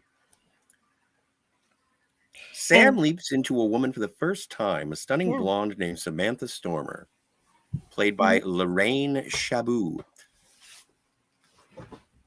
I didn't see a single character actor in this episode either, so I think that's also part of where I kind of got lost. No fun cast for you to think about. No fun cast for me this time. Yeah, but Sam does have trouble walking in high heels. He's worse than I am, so it makes me Probably look really good compared. Better than I am. And you know. All right, Trip. Thanks for But hanging he does out. look good. Oh yeah. Appreciate it. Bye, citizen. Enjoy your new purchase. Sorry. No, you can. What? There we go. Wait, what did he buy? Oh, he just bought Quantum Leap. Yes. Nice. Right here live on the show. Awesome. We're making fans of classic Quantum Leap here. That's awesome. That's great. Or supporting them. Come be a part of the Leaper community. And I'm sure the episodes are going to get so much better because there's a reason why we love the show, and we will find it. Well, and like again, this is this episode is sort of a like this would be I don't know, what do you call this? Understanding suffrage or the plight of women in the 1950s, 61. Mm-hmm. So it is sort of a treatise on sexism and workplace sexism and the infidelities, almost like an episode of Mad Men. Okay. Which is a show that I watch. If you don't watch it, I recommend Not it. yet. Okay. So apparently some guy named Buddy, who's a real keeper, just got a promotion, didn't even ask Gloria to be his secretary, even though it becomes apparent that Gloria and Buddy are part of a tryst. Yeah, he keeps telling her that he's going to leave his wife for her, but he's lying to her. Yes. Which we'll find out later when we meet his wife. Right. Jill, would you like to, if it's not too much trouble, I just got to step away for a quick second. Could you describe the first meeting of Sam and Buddy? Sure. I'm not going to be very long. I'll probably be about 40 seconds. 40 seconds. Okay, great. This lady is just there to give looks at Sam the entire episode. She does really nothing in the episode at all. And I already thought that Sam doesn't look too bad in all the dresses he wears. I think the costuming did a pretty good job of getting it fitting for him. But even if I didn't think that, I knew that when he said to this guy, "I'm going to call you dead if you don't get out of my face," I knew he'd do just fine as a woman. I think he definitely has a good manner. And this is Buddy. This is the guy that Gloria believes that this guy is going to leave his wife for her. So, of course, he's not. It's obvious he's not. It's not any kind of reveal or anything. We know it's going to happen. Yeah. It's just obvious. How was that? Was I 40 seconds? Did I make it? You made it. Great. So yes, we have a would-be Don Draper being rather overt in his affections. Yeah, and this is the second time tonight that Sam's been sexually assaulted. First by Naomi, and now by Buddy. Yes. Oh, that's true. Oh my. There can be villains on any gender spectrum. I don't know. I was watching this and I was thinking, is this going to be a minefield? Is this going to be like Color of Truth? No, it's going to be fine. No, it's fine. It's fine. And plus, Sam's able to defend himself really well. He really sticks up for Sam. Samantha's virtue. Samantha's virtue. Yes, it's great to see. It is. Although, again, we do get this book ended at the end of the episode, which is absolutely off the charts. Yeah. So Buddy wants Sam to be his new plaything, but anyway, Sam's able to repel him, but for the job, Buddy does have him put on makeup. Yes. Why don't you wear something a little nicer? Come on, try harder. And this is kind of a cute little thing with Sam trying to apply lipstick for the first time. Yeah, just like a 3-year-old with the lipstick trying to do it. And Gloria's here to congratulate Samantha. I forget. Yeah, he's congratulating her, or she's congratulating her on getting the secretary position. Which is really gracious, even though, it completely makes it so that, like, I don't know, poor Gloria. Yeah, but yeah, then she doesn't have the best time. No, well, and that's when. And neither does Al, really. He's still really messed up. He's still fawning over Sam. Yes. He says, "Time has packaged my best friend inside a goddess of love." Mm-hmm. Which is, it's very entertaining to see the interaction because Al is going gaga. And you know what? Dean Stockwell does a great performance in this in terms of being a creeper. He does. And, but Sam's irritation is a highlight of this. I do enjoy all the interactions and whenever, yep, you go now, close the door, just go. Yeah. And, Sam is trying to tell Gloria that Buddy is just stringing her along, feeding her lies, but she won't listen. No, she has stars in her eyes in regards to what she thinks is going to be everlasting love once Buddy divorces his wife. And actually, did Ziggy already say that Gloria is going to self-delete? That is why Sam is here. Yeah, that is why Sam is here. Yes. I don't know what the percentage is, but it does end up being fairly obvious. Yeah, once she finds out the truth. Yes. Buddy. Well, and that's the thing, is that this is one of those things where there is obviously what once went wrong was Gloria kills it, self-deletes, and so that's what we have to stop. The rest of this episode is just like a 50s apartment style romp. Yeah, it's just a fish out of water. Man becoming a woman, having to deal with all the stuff that comes with that. And I guess that is like, and that it's something that I kind of I'm insensitive to it now because I've seen this episode a couple times because it is funny to see Scott Bakula dressed up in women's clothing, but playing it completely earnestly and acting. He does like, a great job. I don't ever feel in any moment that he's trying to overplay it. He plays it perfectly. Well, Scott Bakula is a treasure.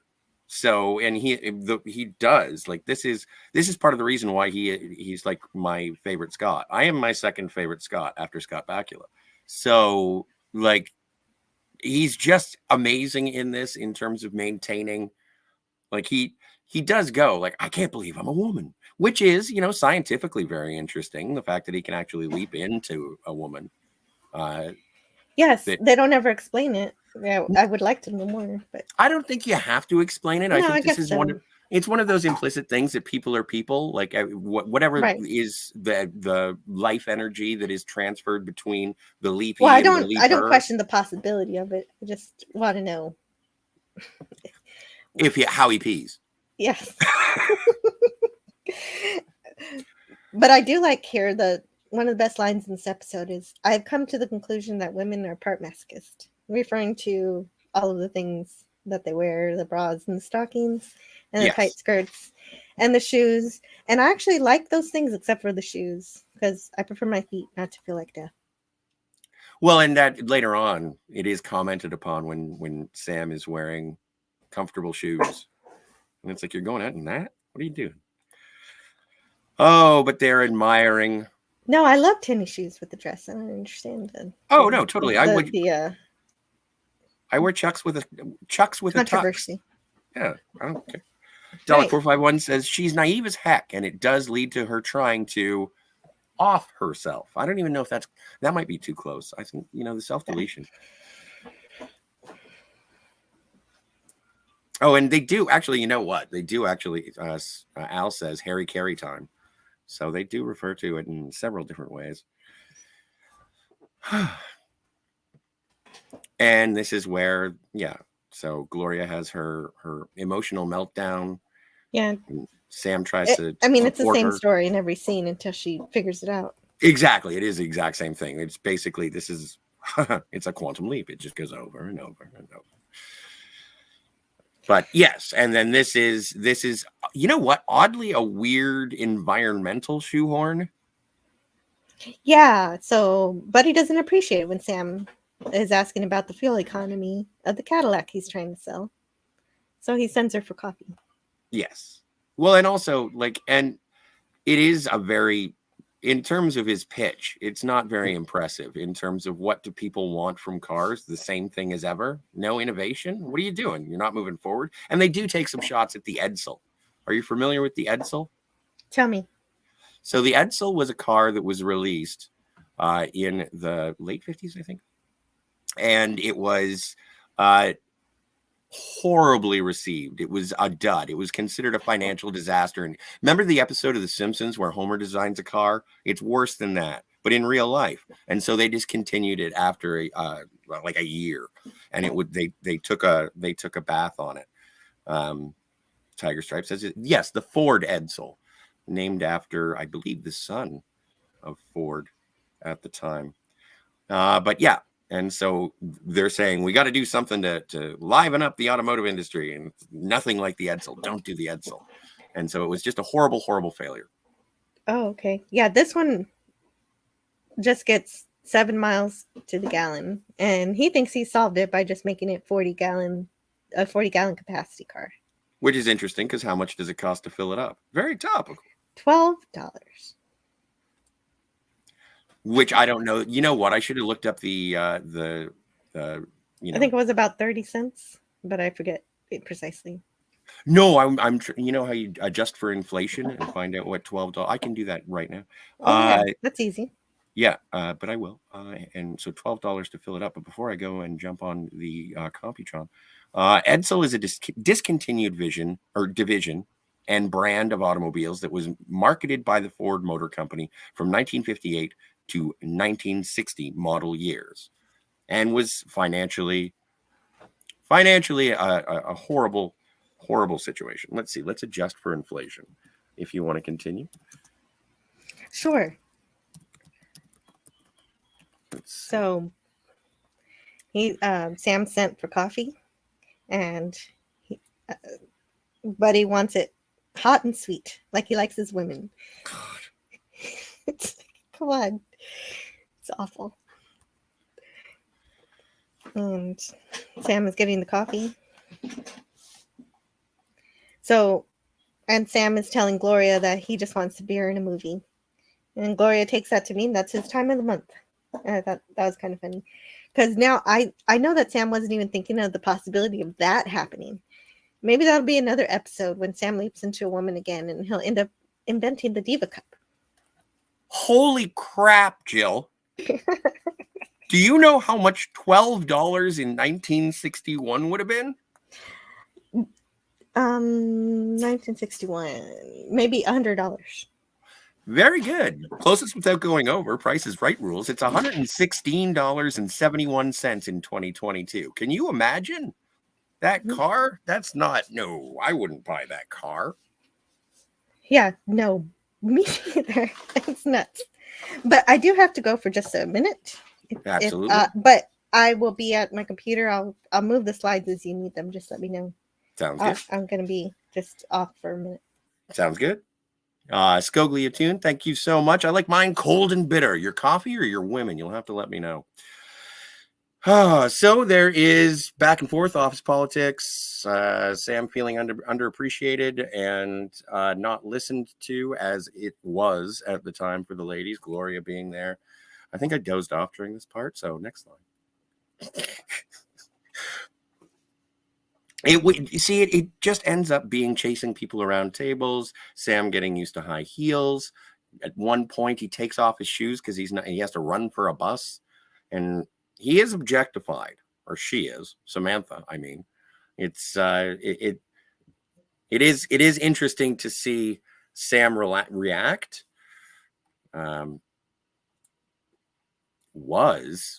Heavens, I don't know what in response to that was, Tiger, but I'm sure that I misspoke.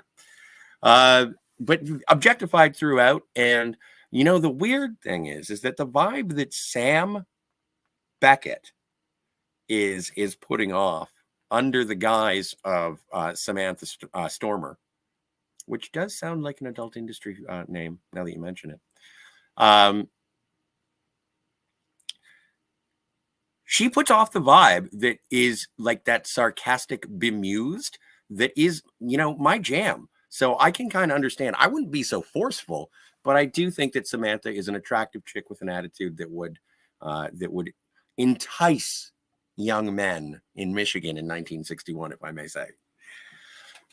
So we're headed back in with the coffee. Gloria is upset with Sam because Sam is telling the truth to Gloria about the ridiculousness of her pursuit of Buddy, who is a sleaze and a liar.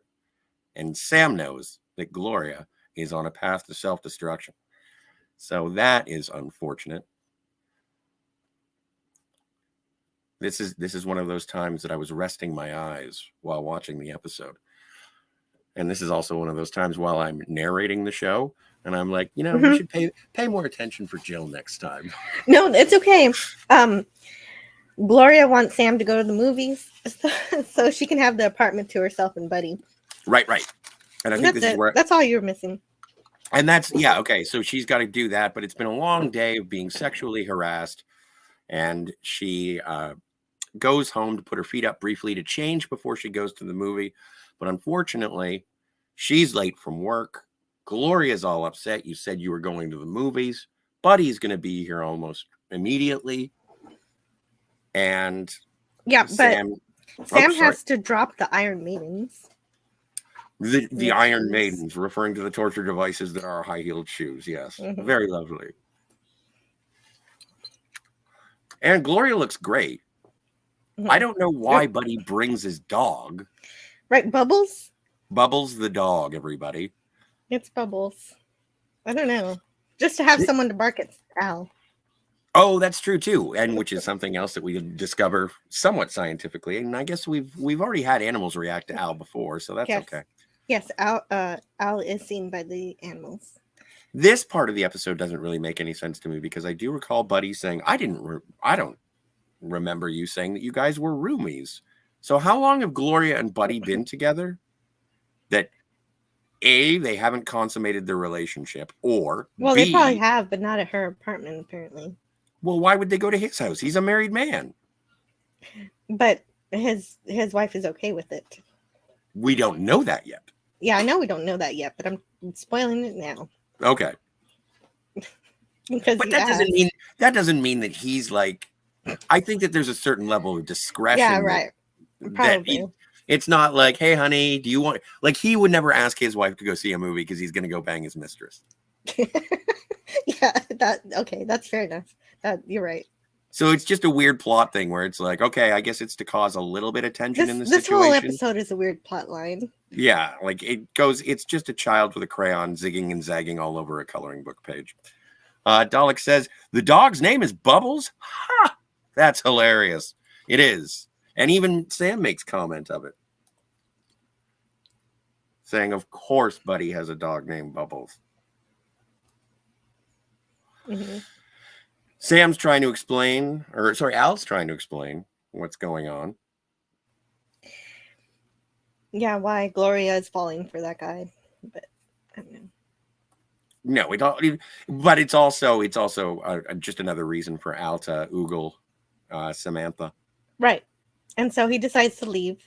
But as he's leaving, Sam forgets he's a hologram and is afraid Al is going to be hit by a bus. Yes. And then this is where he finally walks through. He remembers and just close the door. Just that's it. You can go now. But also this is actually, you know what? He shows up to sort of see how progress is going, making sure everything's okay. Oogles Samantha, and also to say that he's been having difficulty performing with Tina because he's been hanging out with his best friend, who is the hottest creature he's ever seen, and he's seeing a psychiatrist, the same psychiatrist that is dealing with Samantha in the waiting room in Sam's body because of the, I don't know, being in a man's body. And so yeah, that answers it. Then there you go. Sam is sitting down. That's true. That's all right. So I guess if Sam looks down, he does see boobs. Yeah. Oh, wait a second. No, that's not true either. No, because later on in the episode, he says, "I put on the most revealing dress that I could get over my hairy chest." Yeah. Okay. So you know what?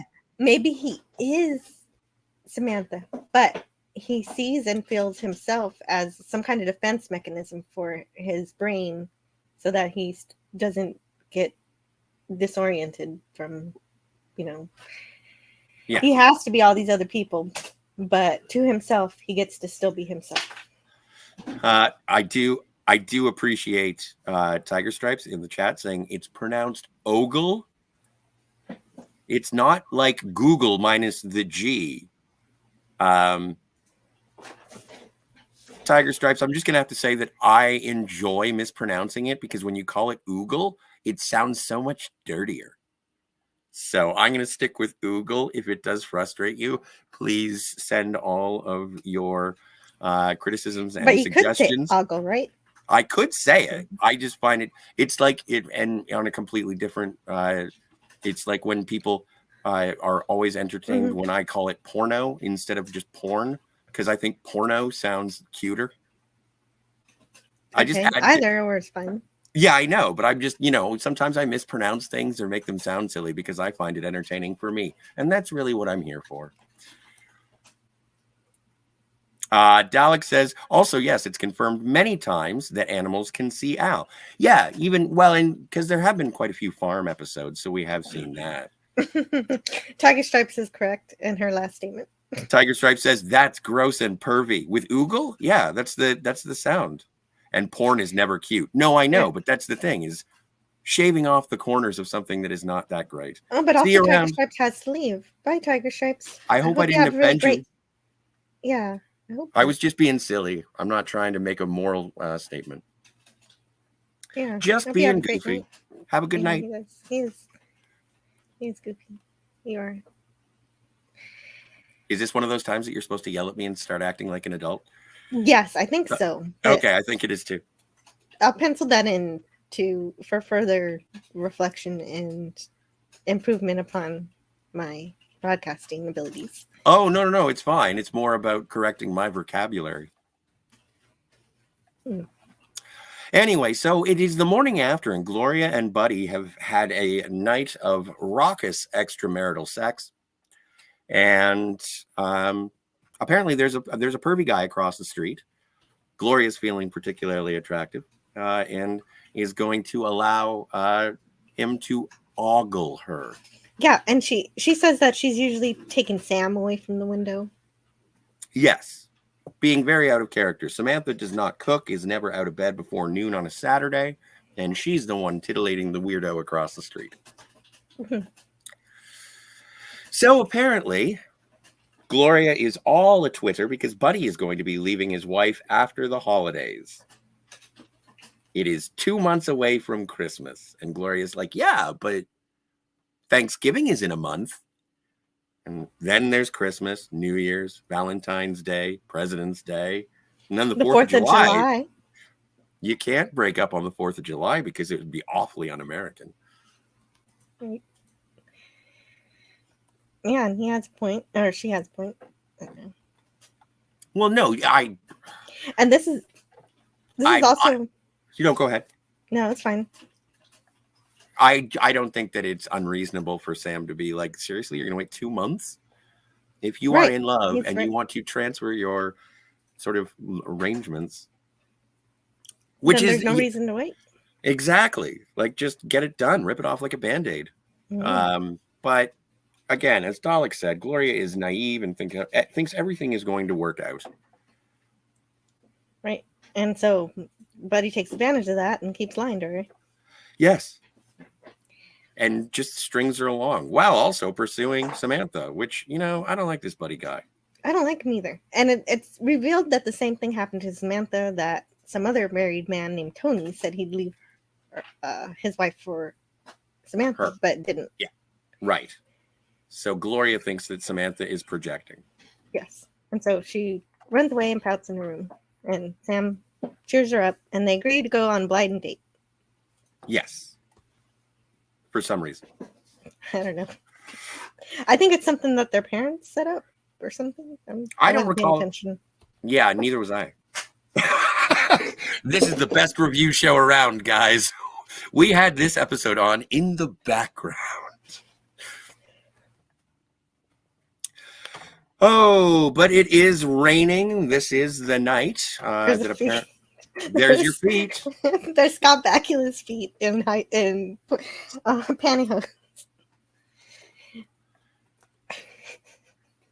Anyway, I'm more fun with that. Well, it's kind of disappointing. Well, and this guy's a creep too, but yes, it's kind of disappointing that like if you look at you've seen what Samantha looks like, right? Yes. This outfit is not working for Samantha on any level. No, but it works for Scott Bakula. That's all that matters. Well, that's the thing, is that he's dressed up like Sam. He's not dressed up like Sam. I know. Well, but if you tried to dress up like Sam, it wouldn't look good on Sam. But it doesn't look good on Sam, but it does look good on Sam. Anyway, so they're having a date. Unfortunately, Parker is a man who was married for 12 years. Yeah, he's divorced and he just talks about it. Well, he's just getting back into the dating thing. He explains himself. He says he wasn't comfortable. He just sat around in his small apartment feeling angry at the world that his wife had left him. Yeah, but that's kind of boring. He's just talking about his sad existence. Well, I guess it is. But I guess he's the best guy in this episode, though. Yeah. Like, aside from, I guess Sam's not a guy in this episode. Right. But no, he is the most compassionate to women. Yes. Everyone else sort of sees them as objects. Right. Right. And so Sam's date was not too good. Sam's date is worse. So Sam takes care of him, knocking him over for being too grabby. Little handsy, this guy was. I feel like I remember this guy from something, but I can't put my finger on it, and I can't be bothered to look it up.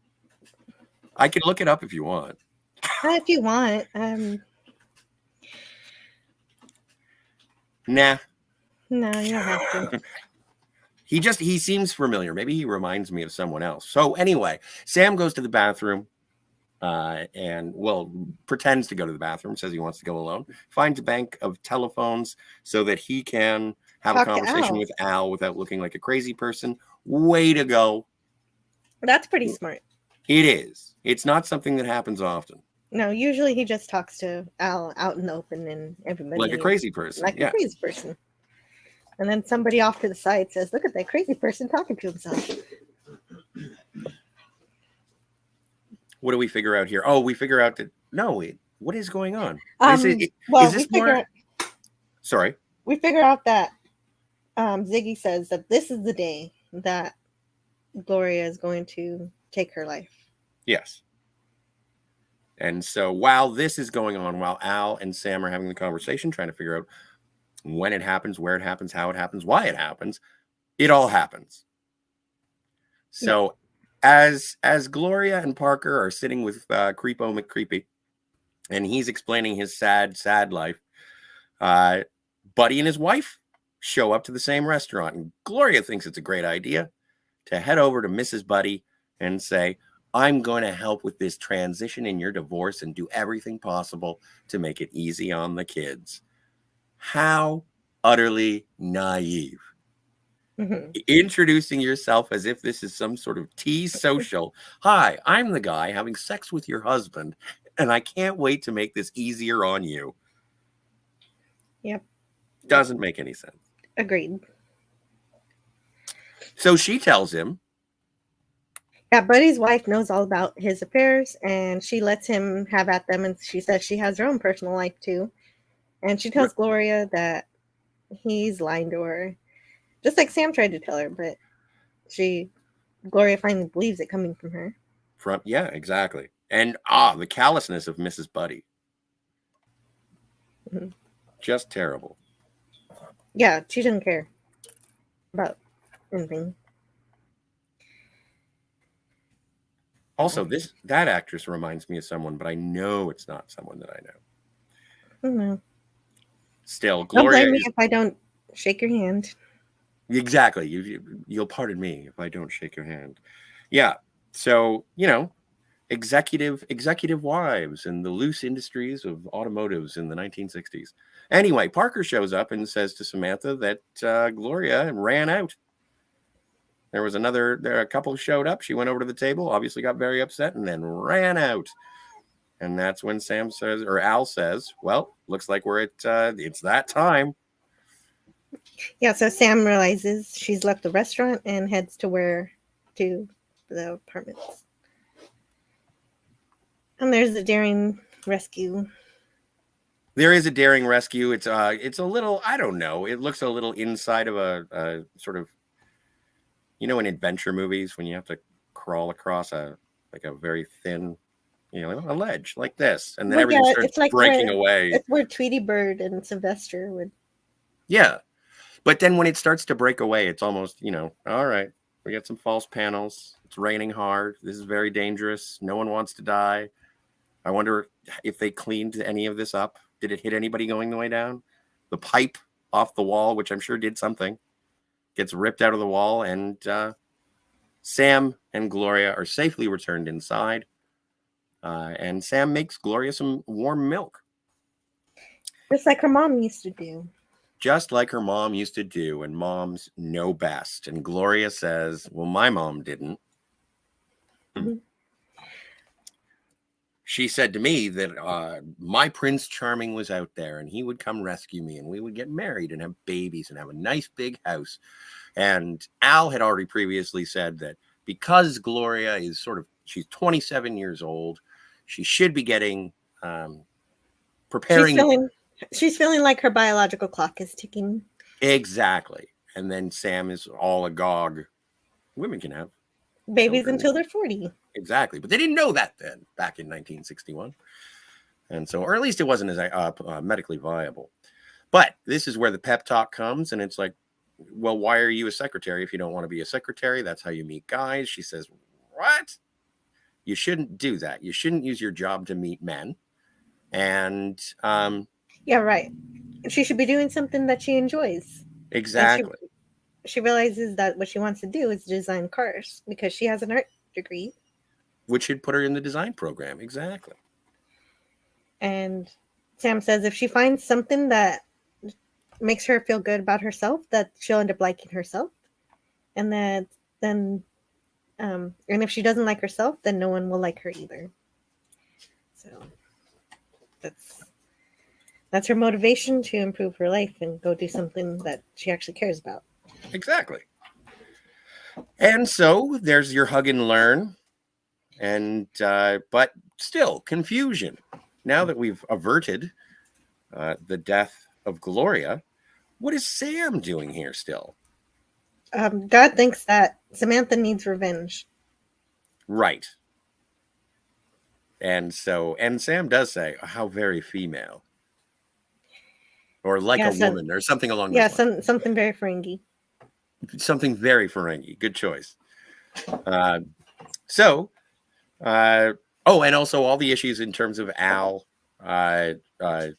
having all the issues with Al and Sam, with Sam being a beautiful woman. The psychiatrist has counseled Al Yeah, and Al's into, okay with it now. yes, And accepting the love of his friendship, no matter what body it's in. right. So this is where Sam says that he got the most revealing dress that he could cover his hairy chest with, and decides that he's going to mess with Buddy one last time. Who knows what the ripple effect is in terms of the timeline? Who knows? But Sam goes. We actually see this scene is played out rather interestingly, and the direction isn't bad because the introduction of the flirt to try and mess with Buddy is done through the reflections. So you see the actress playing Samantha, but then when the revenge aspect of it, we definitely do start seeing more Sam, at which point Sam says, I'm a man. Mm-hmm. Yeah, despite appearances, and the more he talks, the more Sam talks, the more that Buddy believes him.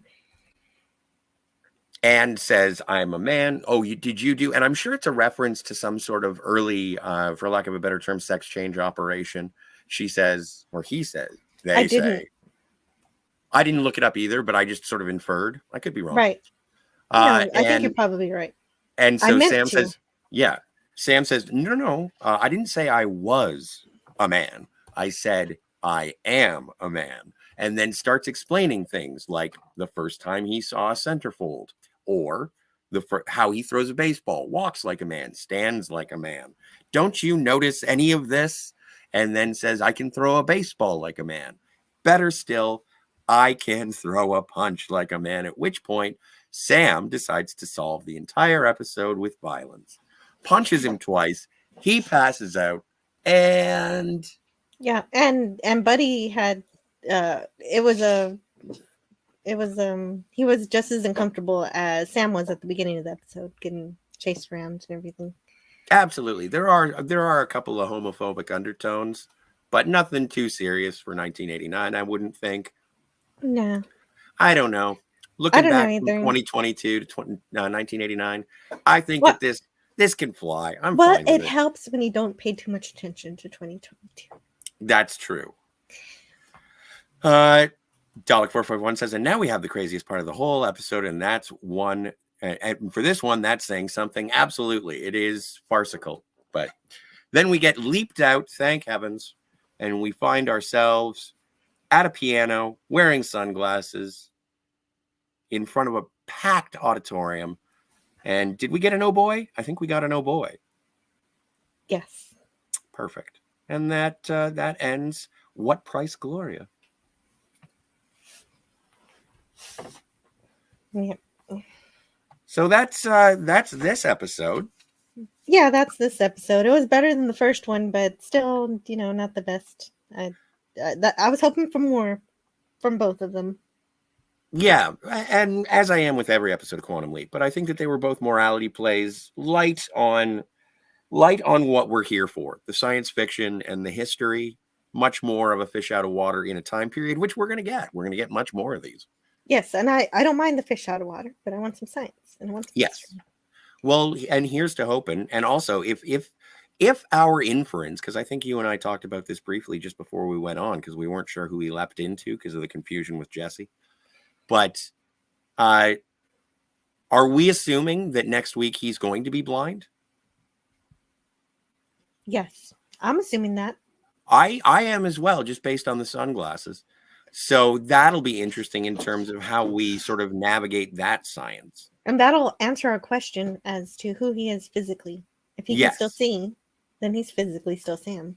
Isn't it going to be so frustrating, though, to know that the next episode after this one contradicts all the rules of this episode? Yes, it would be. It's going to be weird. It's going to be a weird one, and you can... I like to know what my rules are and that they're followed, but I get that it's still kind of early in the series and they don't exactly know what the rules are themselves. Well, and again, I think that you and I are sort of... We've watched this, bounced around through the episodes and seen enough stuff. We sort of approach this as a time travel historical science fiction show, right? Right.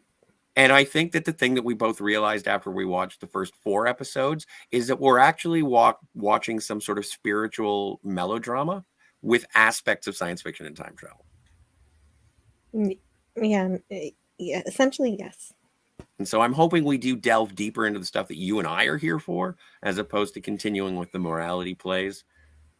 Well, but we'll see. I mean, if it's well done, like The Color of Truth, I don't mind it. But when it's done superficially and not with much depth of purpose, then I get a little bored. Yep, fair enough. So yeah, I wanted to...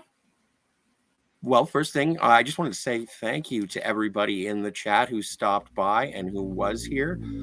Chris Longfellow, Captain Finity, Black Philip Alvarez, Cinema Gulp, Scogli, thank you, Trip, Chris Longfellow, Tiger Stripes, thank you so much.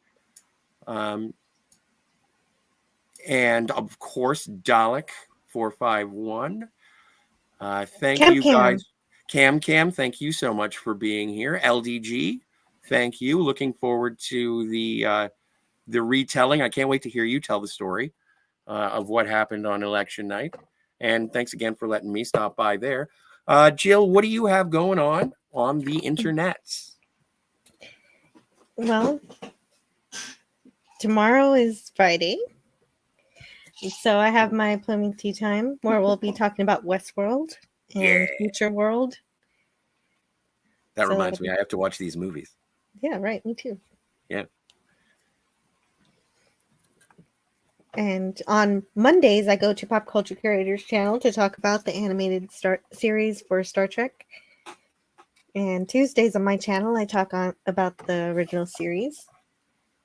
I don't remember the next episode we're doing. The Conscience of the King. Yeah. I remember. Star Trek Shakespeare. Yes. But not in Klingon. Not in Klingon, not the original Klingon. But yeah, and then all of the places that you mod, check out Clobbering Times, Star Trek Saturday Night, where they're going through Deep Space Nine, obviously Cardinal Sin's channel. Everybody and everywhere that you hang out, please support them. Yeah, absolutely. And obviously the Fantasmagorium channel. Oh, sorry. Oh, never mind. That's something for another time. Okay. Please continue. I shall. Obviously, this is the Fantasmagorium Show channel. Every Thursday, we've been going through Quantum Leap, much like tonight. And on Wednesdays, we've been going through the filmography and adjacent films of Quentin Tarantino. I've been informed that next Wednesday, we're going to be talking about the El Mariachi trilogy. So that's going to be, Desperado? El Mariachi, Desperado, and Once Upon a Time in Mexico. We will be checking out next week. So that's going to be a fun day. And yeah. Yeah, when I saw Desperado, I didn't realize there was already a movie about that character. So yeah. I need to go back and watch that one.